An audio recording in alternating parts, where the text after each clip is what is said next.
Hey, what up, everybody? It's yours truly, Eric Mazimpaka with Stunt Corner Podcast. And we are back. I'm on my mission, oh yeah. I'm on my mission. Don't get it twisted. That's right.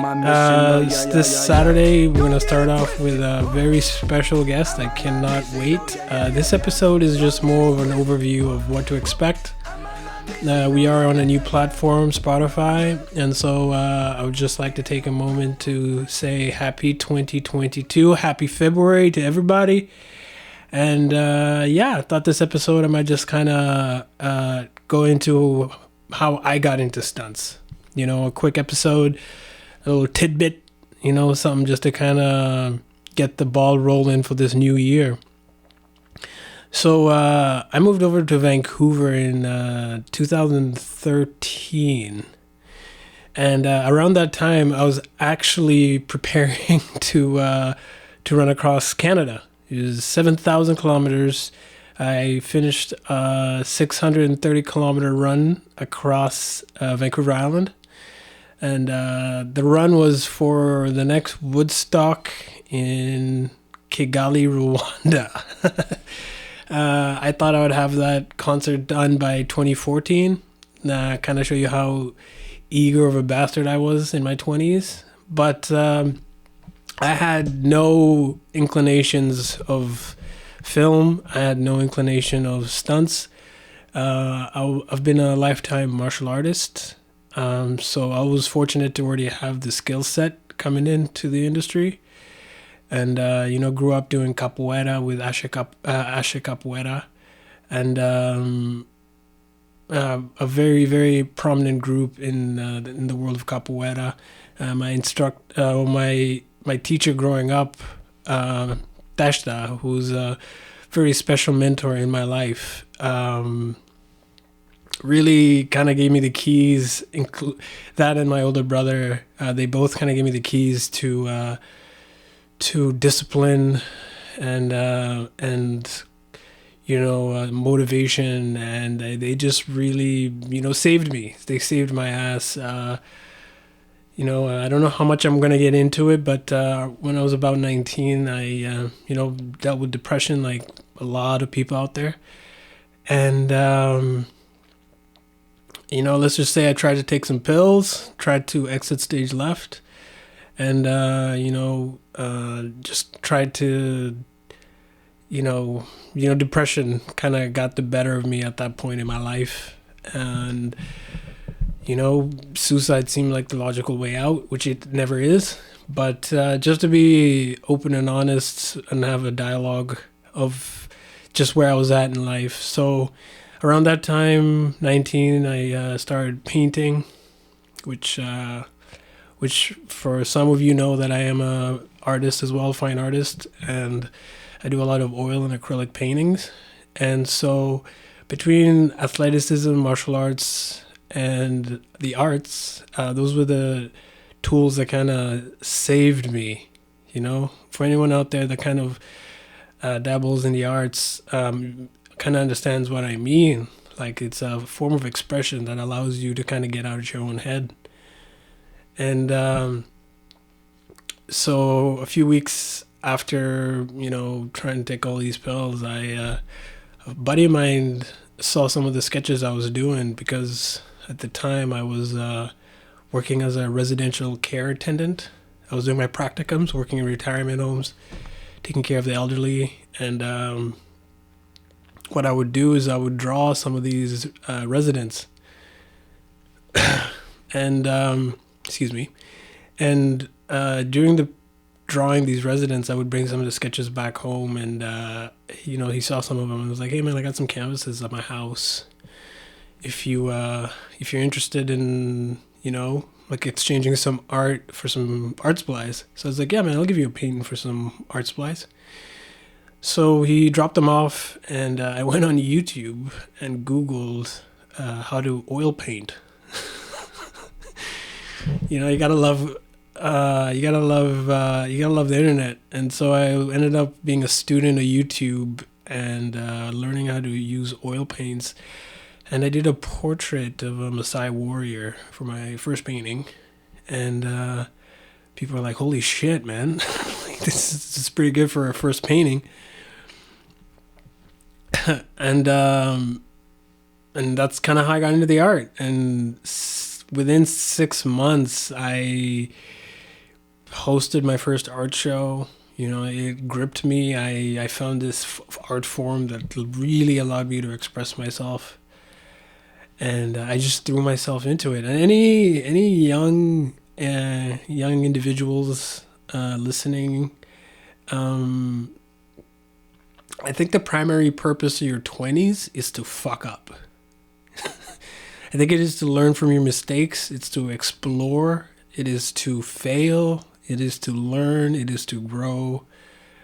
And that's what the 20s are for. So if you find yourself in your 20s and you're not quite sure what to do with yourself, just keep living. Just keep throwing yourself into new experiences and learning from them. And don't be afraid to fail. Some of the biggest lessons you'll ever learn are from your failure. You learn substantially more from failing than you do from winning. Yeah. And so anyway, not to get off track, but within 6 months I hosted my first art show. I'll never forget the date, January 20th, 2010. And the art show was called What Will Tomorrow Bring? I really wanted to explore my roots. I'm Tutsi from Rwanda. And my family, we left East Africa in 91 under refugee status into Sweden. So being a refugee, moving around, we kind of moved to Canada and didn't go any further than we moved to Canada. Not any... With the amount of trauma that my family went through in order to just find a new home, it was too painful to kind of want to unpack what the experience actually meant for us or my mom. And so and so during painting, I found myself painting these East African women, these villages. And so I really wanted to like go back to Rwanda and do a documentary about the rise of contemporary art post-genocide, you know? So this was my little intro into film. I didn't start off by wanting to get into... I didn't want to be an actor. I didn't want to get into stunts. I just wanted to explore my roots and use the power of cinema. And by this point, I've never filmed anything. All I knew is I had a grant book that told me in order to produce or get any funding, you have to produce something. So within that year of first painting was the first time I wrote my first script. Like I said, very, very eager. So the grant book we received, me and my friends who were with me on this road to Woodstock. By this point, it wasn't Woodstock yet. It was just a dream to go do a documentary in Rwanda. So my friend Ben, who was one of my first compadres with me on this journey, and my other friend Kevin Parks. So Ben Stewart, Kevin Parks were my two homeboys. If they're listening to this, love you guys. And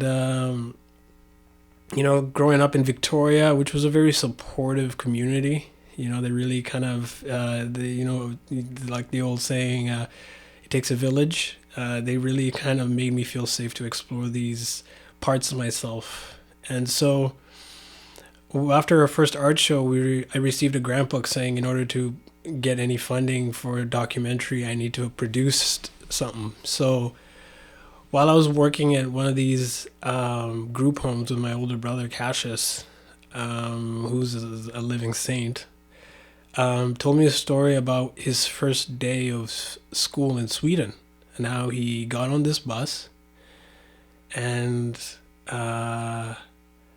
sat down. He was about 13 years old. And at this point, the Swedish government was spending a lot of money to bring immigrants into Sweden, I'm sorry. And because of that, there was a really far right movement. So there was a lot of Sharpies who were neo Nazis in bomber jackets, shit kicking boots, that would, kind of just like patrol hunting for immigrants, pretty much. Just to kind of make life even harder. And because we were sectioned into like a ghetto pretty much of immigrants, it was really easy target to kind of pinpoint these like 5 high rises as the place to go and kind of make, kind of beat up immigrants or, spit at them or things like that. And so he was telling me his first day of school, 13 years old, he sits on this bus and somebody spits at the back of his head. And while he's turning around, next thing he knows, he gets kicked and he's on the bus getting beat up and no one on the bus does anything. And while he was telling me this story, it kind of started the ball rolling for my first script called Checkmate, which was about racism and forgiveness and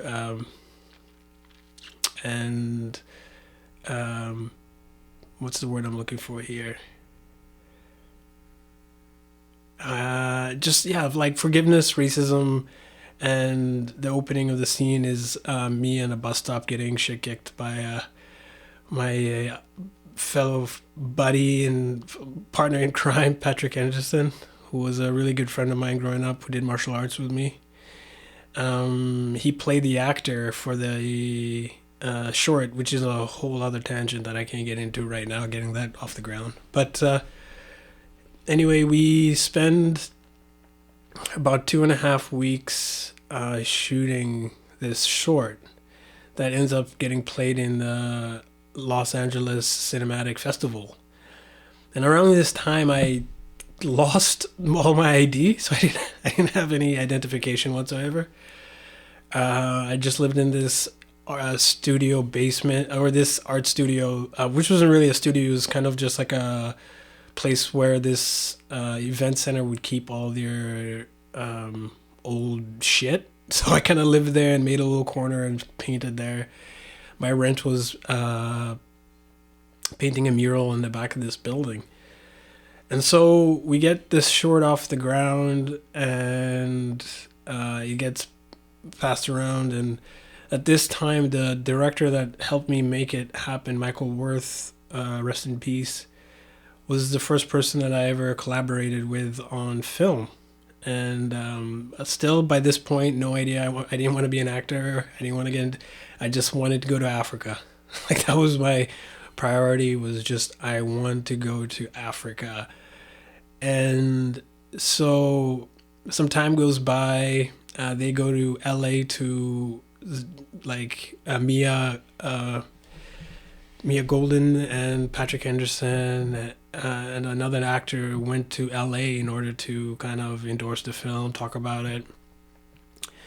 And so at this point, this project from documentary on contemporary art in Rwanda kind of grew into, how about we do Woodstock in Africa?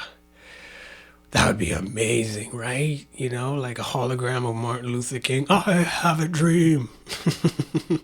The hologram of Bob Marley, 200,000 years in the making, first modern human left the Horn of Africa, the whole world returns. And so I was in a fairly heightened state at this point in my life. I was convinced that this was my purpose, my reward system in my brain was all wired towards this goal in Africa, and so our team slowly grows. Now we have about 5 people who are all with me with this project, Woodstock in Africa.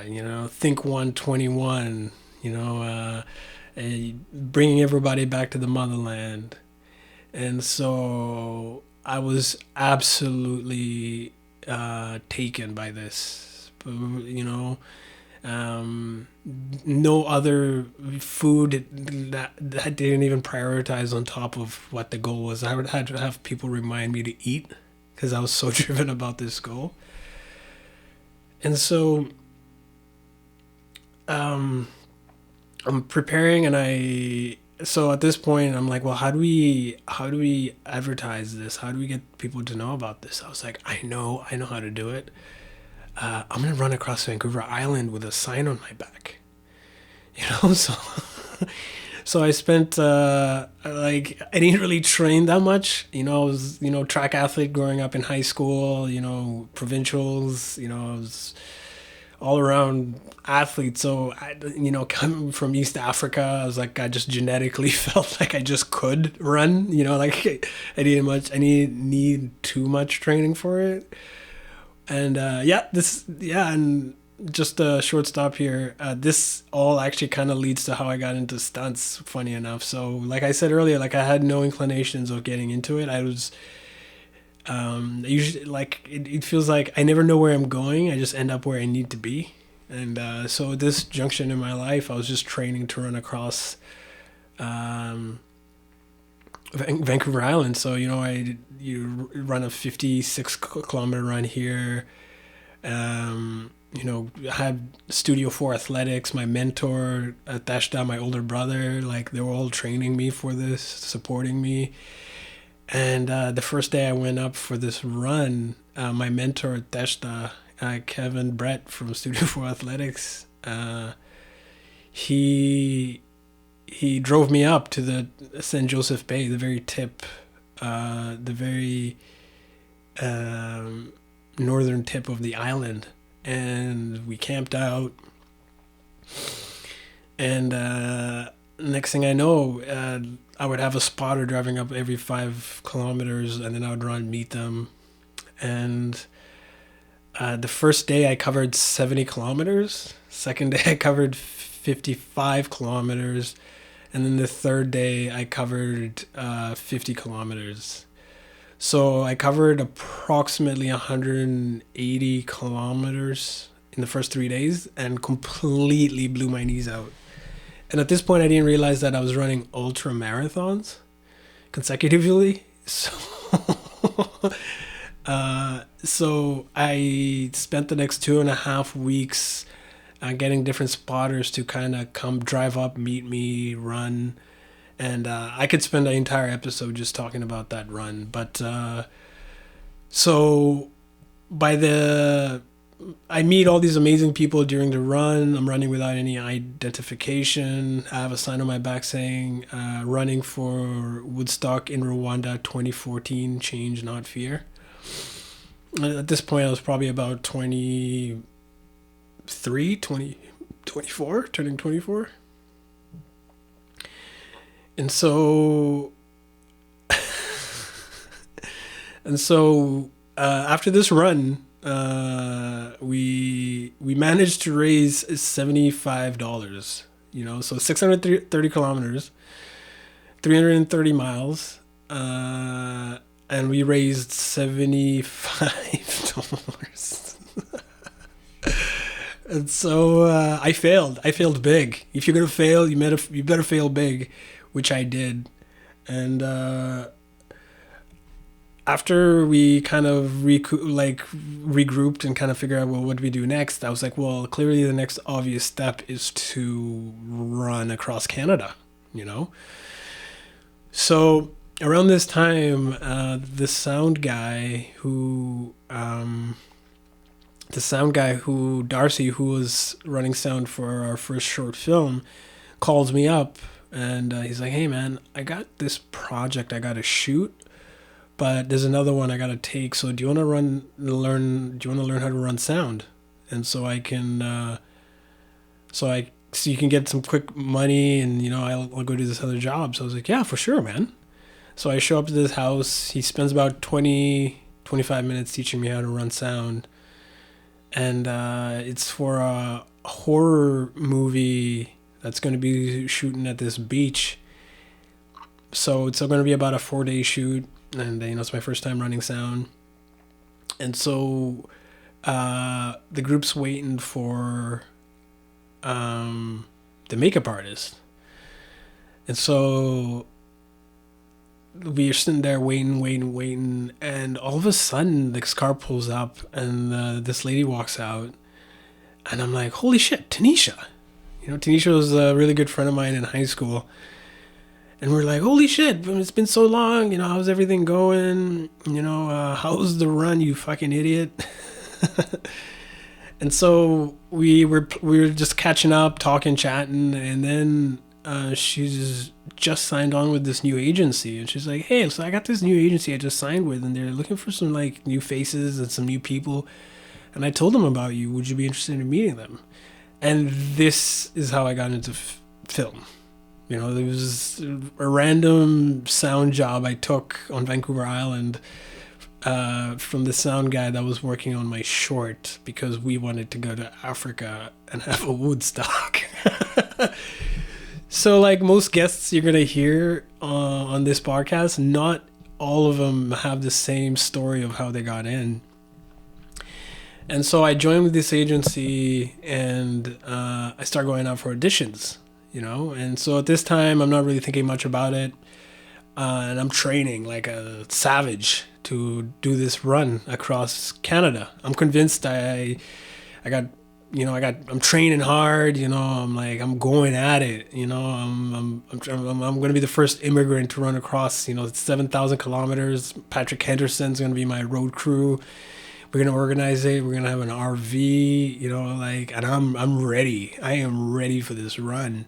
And around this time, it's funny, things always get so much worse before they get better. Around this time, I'm living in my mom's house, and my mom's kind of like, at this point, I'm 24-ish, turning 25. My mom's like, you gotta fucking do something with your life, man. Like, what's this shit you're doing? Like, fucking running across the... He's like, my mom's like, if you got a job, you would have made more money than running across... You would have made more money in 2 days than running across the island. I was like, well, Mom, that's not the point, Like, it's like, it's the run was to prove to myself how far I'm willing to go. And actually, at one point during the run, I thought I was going to freeze to death. And I told myself, if I freeze to death and they find me with this sign, this is how the concert's going to happen. Like, that's how committed I was. I was like, if I die on the side of the highway with this thing on my back saying Woodstock in Rwanda in 2014, this is how the concert's going to happen. And literally the moment that thought popped into my head, I got up and kept running, because then I knew something inside me told me, like, well, if you wanted to do that, then let's get the fuck up and keep going, bruv. So at this point, things are getting harder, because now I'm sleeping on my mom's couch. I don't have a job. I don't have ID. And I'm just ranting about this thing in Africa that makes no sense. And so I go for an audition, and it's this movement-based audition for some random Fox show. So I was like, I go, I do my thing. Don't think twice about it. Hear nothing back for like close to 3.5 weeks. And... me and my mom have a huge argument, and then I grab all my paintings, I grab all my t-shirts, because we were making t-shirts to sell for this concert in Rwanda. I grab all my shit, and I leave her house, and I am like, what the fuck do I do with myself? So I go over to my buddy's house, JD, and I'm hanging out there, we're chilling, and I just don't know what to do anymore. Like, what the fuck do I do with myself? And so the next day, I'm starving, but I got no money, but I got my mom's keys. So I go check out my mom's house to see if she's there, just in case I can maybe go and grab a quick meal while she's at work. So I show up to her house, and I was like, fuck, her car's there. So, with like my tail tucked between my legs, I go into the house, I ring, I go upstairs, and my mom's like, Eric, where the fuck have you been? I've been trying to get a hold of you. I was like, well, what's up? She's like, some producers from Fox have been calling trying to get a hold of you. Some guy named Bill. I was like, what? She's like, yeah, his number's right here. And I was like, and then she apologized to me. She was like, Eric, I'm so sorry. I thought you were lying about this audition shit. Like, I thought you were just making it up to kind of stay here. So next thing I know, I'm calling Bill Tarazakis, who was the head of one of the makeup studios. He's like, hey, Eric, I'll never forget this call, and rest in peace, Bill, man. You really like changed my life, and I sincerely miss you and that big smile of yours. he gives me a call. Hey, I just wanted to let you know, me and the stunt coordinator picked you as the creature for this Fox show. I was like, what? Oh my God, what?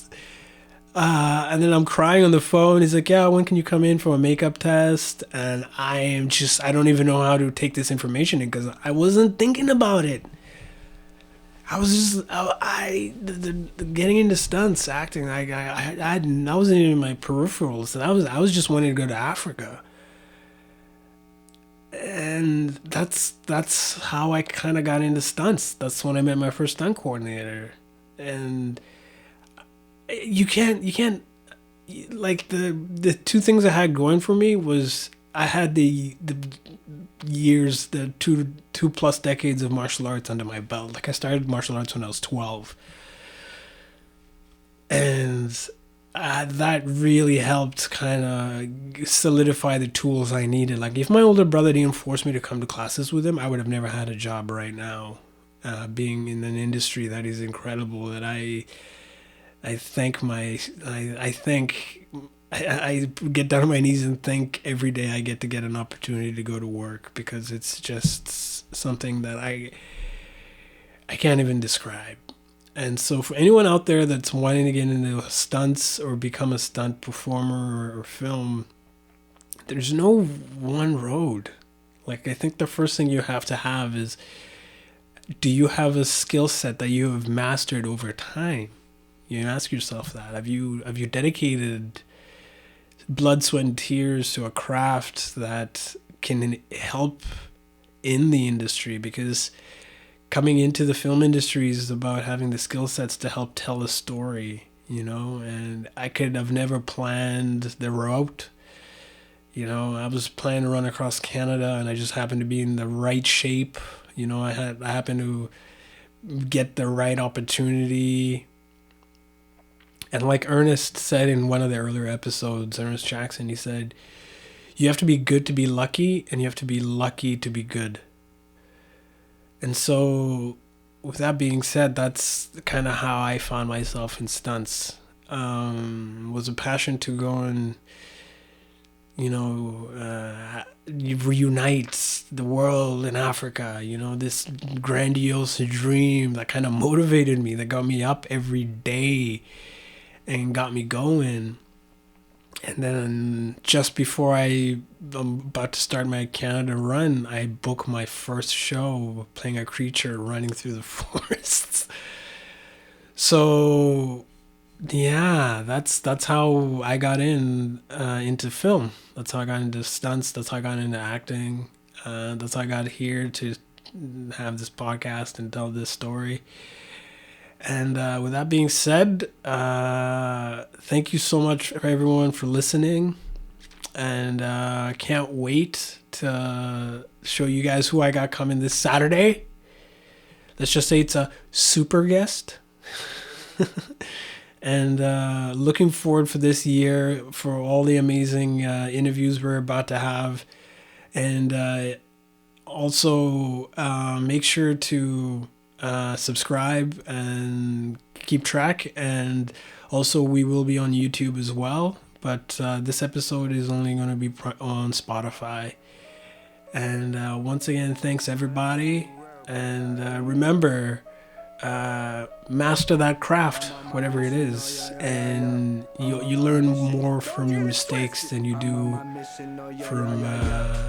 from winning. Like the losses teach you so much more than the wins do. So with that being said, I hope everyone has a special Tuesday. Happy February 1st. And yeah, take it easy. Peace out. They be saying good is bad, they be saying bad is good. Everybody got it misunderstood. I don't know what happened, everybody get to tripping. All the Christians get to slipping. Seem like everybody switching, everybody get to going off the deep end. They was doing good until the weekend. They ain't hit the floor with the knee bend. They was going strong but had a weekend. Oh Lord.